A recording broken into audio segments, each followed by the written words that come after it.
हम अपने को अधूरा क्यों मानते? हम कम हैं, अधूरे हैं, पूरे नहीं हैं। जैसे कभी कभी कहते वो पूरा संत, पूरा संत, और उसका दूसरा अर्थ करो अधूरा संत। वो क्यों अधूरा है और कोई क्यों पूरा है? इसी तरह अपने में सोचो, तुम्हें लगेगा हम अभी अधूरे हैं, अभी पूरे नहीं हुए, अर्थात कोई न कोई कमी, कोई न कोई कमी के कारण अपने को अधूरा मानते हैं। और कमी की क्या पहचान है? किसी चीज की कमी से होता क्या है? दुख। धन की कमी तो दुख, मान की कमी तो दुख। कमी दुख देती है। तो यदि हमें कोई कमी दुख देती है तो लगता है हम अभी पूरे नहीं हुए। वो हमारे साथ, आपके साथ सवाल गणित एक है, 2 2 4 माने 2 2 4, चाहे अंग्रेजी में हो, चाहे हिंदी में हो, चाहे पंजाबी में हो। तो अधूरापन हमें दुख देता है। किसी तरह से जब हमें लगता है भगवान सर्वज्ञ हैं, भगवान पूरे हैं, हम अधूरे हैं। क्यों? हम जितना जीना चाहते हैं जी नहीं पाएंगे, हमारे हाथ में नहीं है, इसलिए हम अधूरे हैं। हम जितना धनी होना चाहते हैं उतने नहीं हो पाते, इसलिए अधूरे हैं। या हम हमेशा सुखी रहना चाहते हैं। आप क्या चाहते हैं? दुखी होना चाहते हैं। अब हम सुखी रहना चाहते हैं, एक समान सुखी नहीं रह पाते। बाहर के लोगों से नहीं, घर वालों से भी हम पूरे सुखी नहीं रह पाते। कभी कभी तो बहुत अच्छा लगता है, कभी कभी घर के लोग भी क्या देते हैं, आपको तो नहीं देते। अच्छा, वो देते थोड़ा है, उनके कारण हमें दुख होता है, वो ना भी देवें। तो चूंकि हमें दुख पसंद नहीं है और दुख होता रहता है। बिल्कुल दुख नहीं हो ऐसा शायद मनुष्य ढूंढना, बोलो, आसान है, बहुत मुश्किल है। तो कोई न कोई कमी का दुख हमें होता रहता है। और गुरु महाराज क्या कहते हैं, सुनाया था ना, जो नर दुख में दुख नहीं माना। एक ही रास्ता है, दुख है गया, सुख है ये रहने वाला। इसलिए सुख में रीझो नहीं, सुख में रीझो नहीं और दुख में खींचो नहीं। क्यों? सुख में रीझेंगे वो जाएगा तो अच्छा नहीं लगेगा, और जाएगा जरूर। सुख स्वप्न, दुख बुदबुदा, दोनों हैं मेहमान, रहने वाले नहीं है। कोई रहने नहीं आता। तुम रखना भी चाहो तो कोई रहने वाला नहीं। कई बार तुम किसी के मरे में दुखी होते हो, कुछ मत करो, रो लो, दुखी हो लो, छाती कूट लो। और पंजाब का तो स्यापा प्रसिद्ध ही है, सब लोग नहीं कर सकते जितना पंजाबी कर लेते। सुख स्वप्ना, दुख बुदबुदा, दोनों हैं मेहमान। सबका स्वागत कीजिए जो भेजे भगवान। स्वागत। गुरु महाराज की कल बात कही थी कि ये बर्दाश्त कर लो, झेल लो। और अभी अभी माताएं एक प्रेम का भजन गा रही थी, वो भी हमारे गुरु महाराज ने कहा है, साँच कहाँ सुन ले सब है। सब सुन लो, सबको कह दिया। इसमें हिंदू मुसलमान नहीं छोड़ा, केवल सिखों को नहीं कहा। वो कह रहे हैं क्या करो, साँच कहो। अब ये भी कह देते, साँच ना कहते तब भी साँच ही तो कह रहे थे, तो जोर दे दिया, साँच कहो और सुन ले सब है। जिन प्रेम कियो। जब प्रेम में आप मस्त होते हो, गाते हो, समझो बस। अब गड़बड़ क्या है कि वो प्रेम, वो प्रसन्नता, खुशी रहती नहीं। तो तैयार रहो, जो मेहमान जाता है उसको प्रेम से विदा करो। और यदि दुख भी आता है तो वेलकम करो, स्वागत करो, आइए। सुख का स्वागत करो, दुख का स्वागत करो, और सुख जाता है तो विदा करो। बहुत ज़्यादा मेहमान को नहीं रोकना चाहिए। चलो और कोई का छोड़ दो, हम आए हैं, आप रोकेंगे तो हम रुके रहेंगे ना।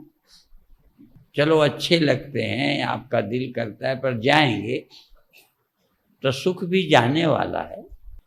और ये भी नहीं है कि तुम भगाओगे तभी हम भगेंगे।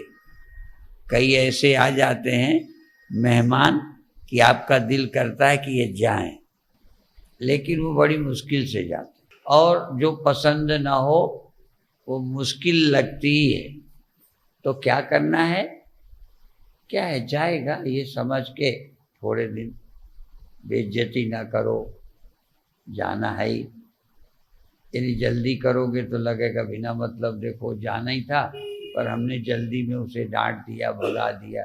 जाना तो था ही, तुम ना भगाते तब भी जाता।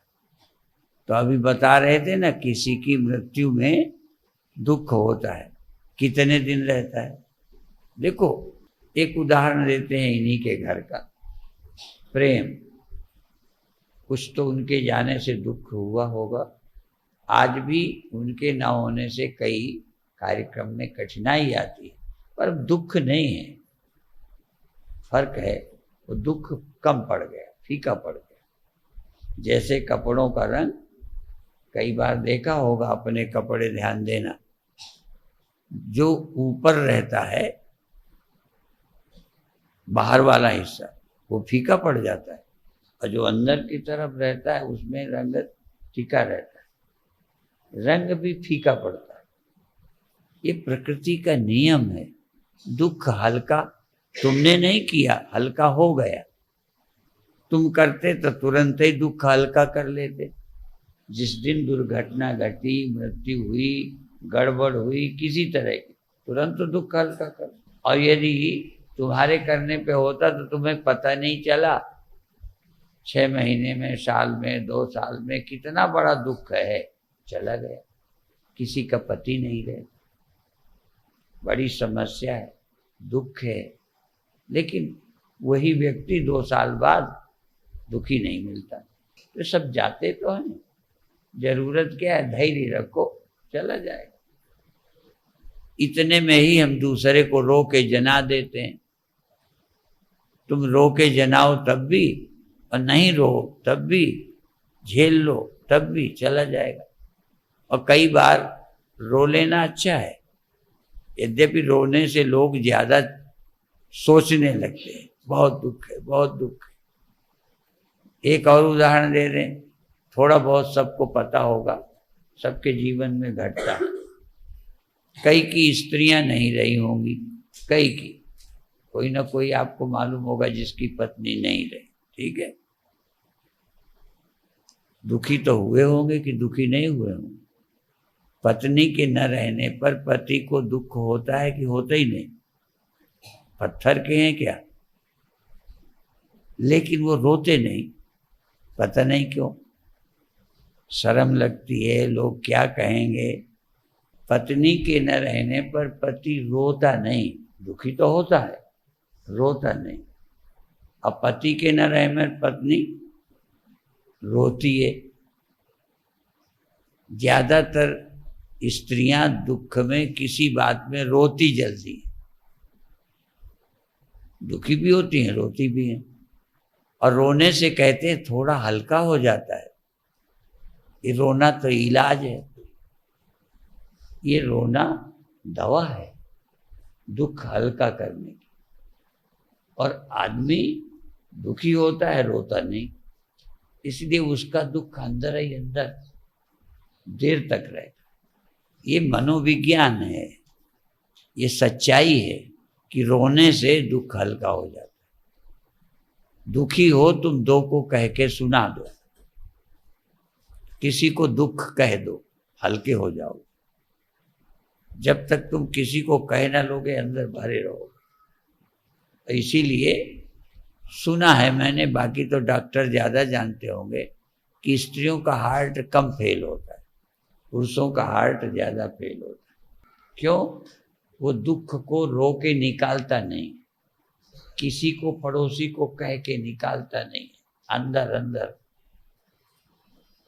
एक गीत है, अंदर धधक, अंदर जल रहा है, धुआं नहीं निकलता। अंदर जल रहा है पर धुआं नहीं निकालता, और माताएं जलती हैं तो धुआं निकल जाता है। फर्क है ये। अब ये भी विचित्र बात है कि स्त्रियां रोने में संकोच नहीं करती, पुरुष क्यों संकोच करता? और तुम तो और बताएं, साधु बिल्कुल दुखी ना हो ये तो अच्छी बात है, तो साधु तो और नहीं किसी को कह सकता। क्यों? साधु ने हमेशा ऐसे प्रवचन दिए हैं, आनंद है, हम ये हैं, हम मुक्त हैं, हम ब्रह्मज्ञानी हैं। तो साधु दुखी हो गए तो और नहीं जना सकता, नहीं तो नाक कट जाएगी। ये नाक नहीं रोने देती, तो जिसकी जितनी बड़ी नाक होगी उतना ही वो दुख को, कमी को छिपाता है। और दुख को छिपाना क्या है, निकल जाने दो उसको। मनोविज्ञान निर्जरा बोलता है, निर्जरा निकाल दो। कई रोगों में भी उल्टी कर लो, शौच साफ होने की दवा ले लो, तो शरीर के विकार, पानी अधिक पीने से, उल्टी कर देने से, पेशाब जाने से, टट्टी जाने से, खूब पानी पीकर कंबल ओढ़ के बैठ जाओ। एक बार मुझे 102 डिग्री बुखार था, दवा भी ली थी, सच्ची घटना है, जलंधर की बात है। यद्यपि मैंने दवा ले ली और ऊपर से चाय पी ली, और प्रवचन का टाइम था तो सभा में बैठ गया कम्बल ओढ़ के। और जब मेरा टाइम आया तो मैं बोला, तो 20 मिनट बोला, तो कम्बल भी उड़े, पानी भी गर्म पिया था, दवा भी खाई थी, तो पसीना आ गया, बस बुखार खत्म। प्रवचन करने में बुखार चला गया, पसीना निकल गया।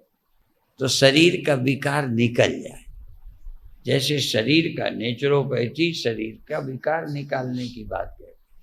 नेचुरोपैथी का एक सिद्धांत है, एक ही रोग है और एक ही दवा है। एलोपैथी बहुत रोग मानती है, बहुत दवाएं।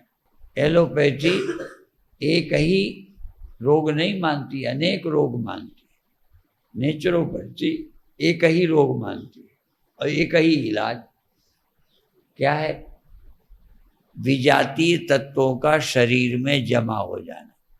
दोष शरीर में जमा हो गए, कफ, कहते खांसी क्यों आती है, कहीं ना कहीं कफ उलझा है, वो निकलने के लिए।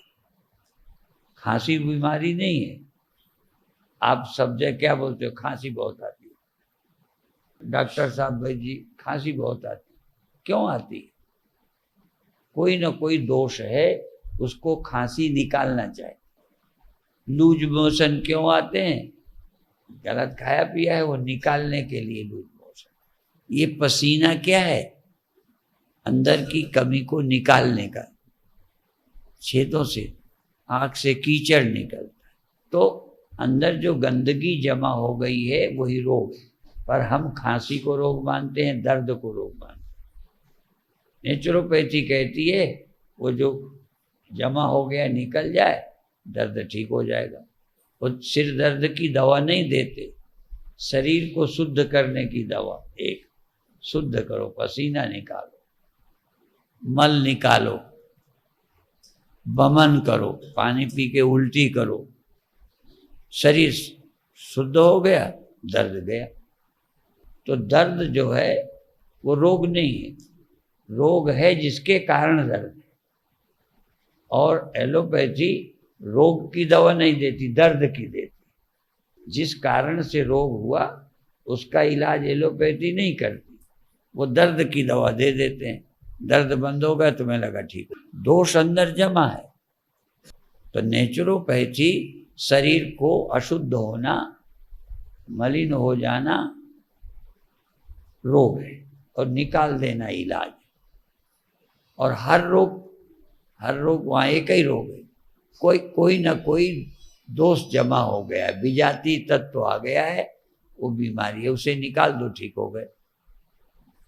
तो विजातीय तत्व जमा ना होवे निकाल दो, ये इलाज है, जमा हो गए रोग है।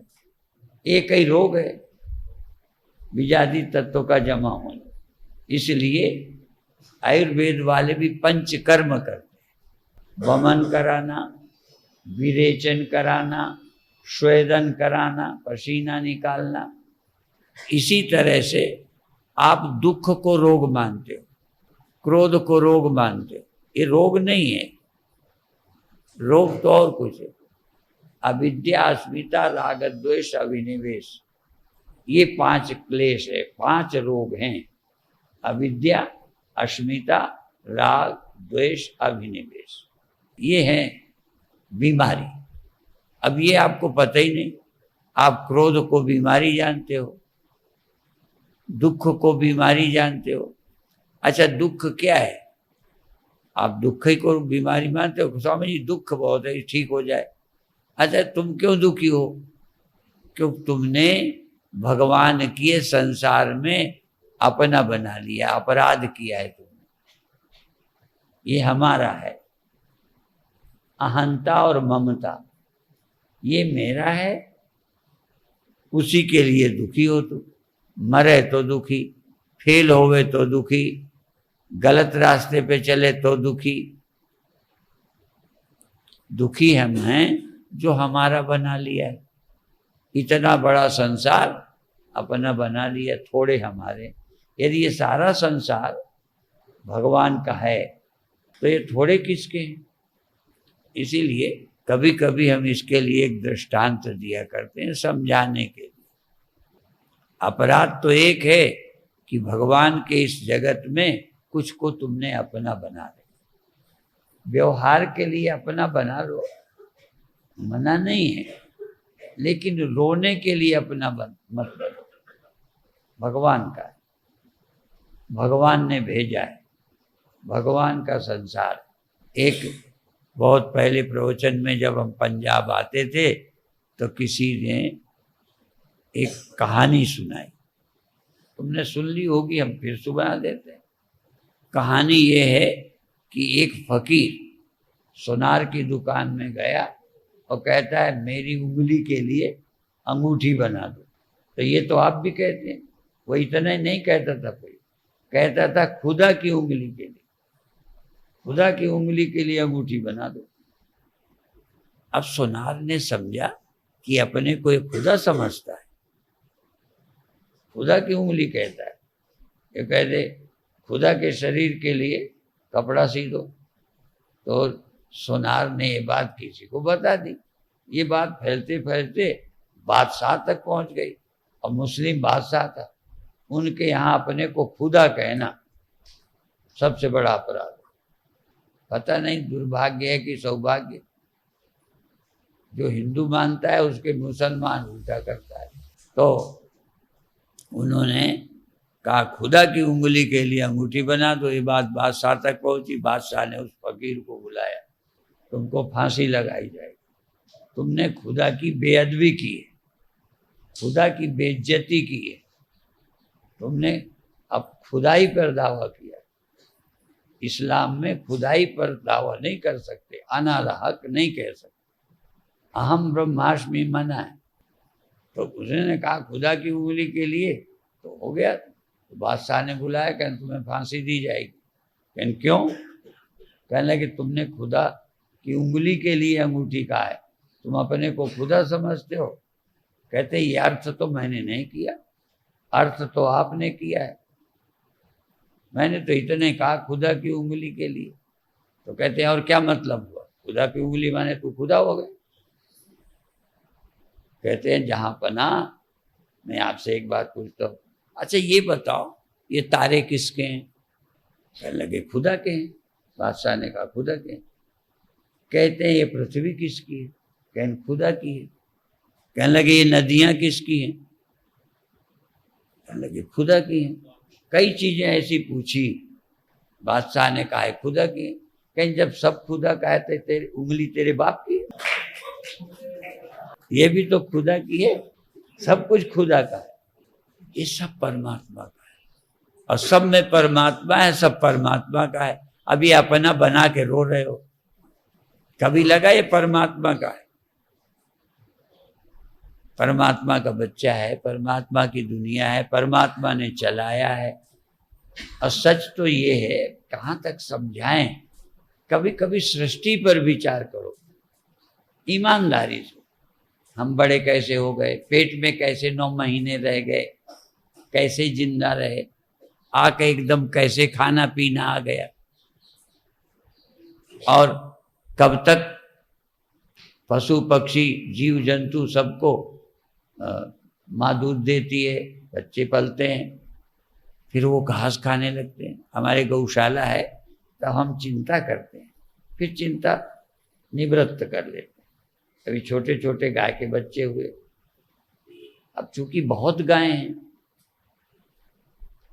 तो हमें छोटे की याद है, गांव में जब बच्चा दूध पीता था फिर थोड़ा तो उसको हरी हरी नरम घास बच्चे के मुंह में डालते थे कि धीरे धीरे खाना सीख जाए। अब इतनी 100 गायों में छोटे बच्चे को कौन हरी घास खिलाए? अब वो भूसा खाएगा, कैसे खाएगा, कब खाएगा? ये अभी 4-6 दिन पहले की चिंता है। हम सोचने लगते हैं, ये बच्चा देख के आए थे, छोटा बच्चा था, अब उसको हरी घास तो कोई खिलाएगा नहीं। कुछ दिन बाद वो घास खाएगा, कैसे खाएगा, कहाँ खाएगा? भूसा, नरम बच्चा है, कैसे खाएगा? और देखो जब बच्चा पैदा होता है तो पीली पीली नरम नरम उसके पैर वो होते हैं, वो जब पैर रखता है तो कट जाते हैं, एकदम घिस जाते हैं, फिर वो धीरे धीरे काले पड़ जाते हैं, कठोर हो जाते हैं, जिसको खुर बोलते हो, खुर है, वो कड़े हो जाते हैं। क्या बढ़िया स्कीम है भगवान की। कई लोग कहते हैं खुदा नजर नहीं आता, तो कहते खुदा नजर नहीं आता, उसकी खुदाई तो नजर आ रही है, उसका करामात। आर्य समाजी कीर्तन गाते हैं, पत्ते पत्ते की कतरन न्यारी, तेरे हाथ कतरनी कहीं नहीं। कितनी डिजाइन के पत्ते फूल, आजकल तो कई रंग का पत्ता, कैसे फूल, कैसे फल, कैसे जानवर, कैसे जीव जंतु, कैसे चलते, कैसे पलते। पानी के जंतु पानी में पल रहे, नाबदान के कीड़े नाबदान में पल रहे, कैसी व्यवस्था है, सबका काम चल रहा है। चींटियां देखो लाइन लगा के चलती है, पता नहीं कहाँ जा रही, चलते चलते रास्ता बन जाता है। जीव जंतुओं को देखो, भगवान दिख जाएगा। आंखों से भगवान दिख जाए ये मत करो, भगवान है ये तुम्हें क्लियर हो जाए। सब व्यवस्था कैसी की है, आंखें लगा दी। लोग तो ये भी कहते हैं कोई चीज खाने लायक नहीं है, नाक से सूंघ लिया, मुंह में खा लिया, ठीक है, क्यों? नाक से पता चल गया सड़ गया है। प्लास्टिक की थैली में केला पड़ा रहे और दब जाए, फिर खोलो, बड़ा बुरा। अपने आप ना खाओगे, ठीक है ना। अब कई लोग कहते हैं भगवान ने नाक यहाँ लगाई, कहीं इधर लगा देते, तो पहले ऐसे सूंघते फिर ऐसे खाते। एक ही जगह लगा दिया, नाक लगा दिया, मुंह ऐसे करो, खाते ही पता चल गया। और भगवान ने हाथ लग बना दिया, हाथ से दाल सब्जी ली, गरम लगी, थोड़ा रुक गए। अब यदि चम्मच की तरह हाथ लगाए होते तो गरम गरम मुंह में डाल लेते, जो करते रहे। चम्मच वाले ऐसे नहीं है जो कभी धोखा ना खाए हो, वो तो हमने भी खाया, और हाथ से धोखा नहीं खाया, हाथ से तो पता चल जाता है। तो कैसी व्यवस्था है। अच्छा, एक दिन नाखून कटा लेना, जब नाखून कट जाए तब जमीन को यूं करना या कोई चीज को खरोंचना, एकदम बहुत बुरा लगता है। ये नाखून बने, किसान लोग काम करते, सब चीज बहुत अच्छी बनाई, आंख नाक मुंह बढ़िया लगाया है। अच्छा, बुरा अच्छा ना लगे, लोग कहते हैं हमें बहुत ये बुरा लगता है, अच्छा बुरा लगने। हम एक उदाहरण दिया करते हैं, कार में सबसे अच्छी कारें आजकल बन रही हैं, पहले से अच्छी बन रही हैं।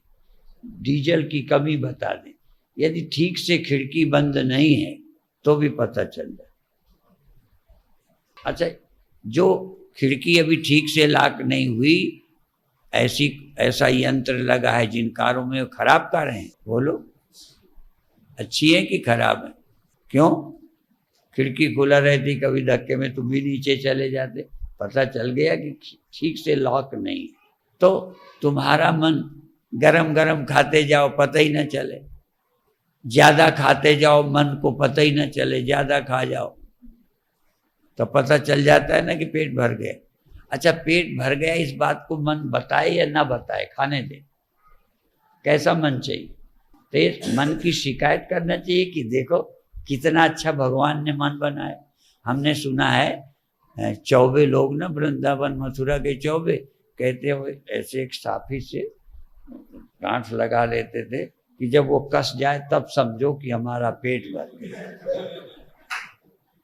ऐसा एकदम कहेंगे, बस अंदर से मन महसूस करता है पेट भर गया, अब भूख लगी है, तो मालूम पड़ना चाहिए कि नहीं। 4-6 दिन भूखे रहते, जब मर जाते तब पता चला था कि भूखे मर गए, पता ही नहीं चला, तो पता चलना चाहिए ना।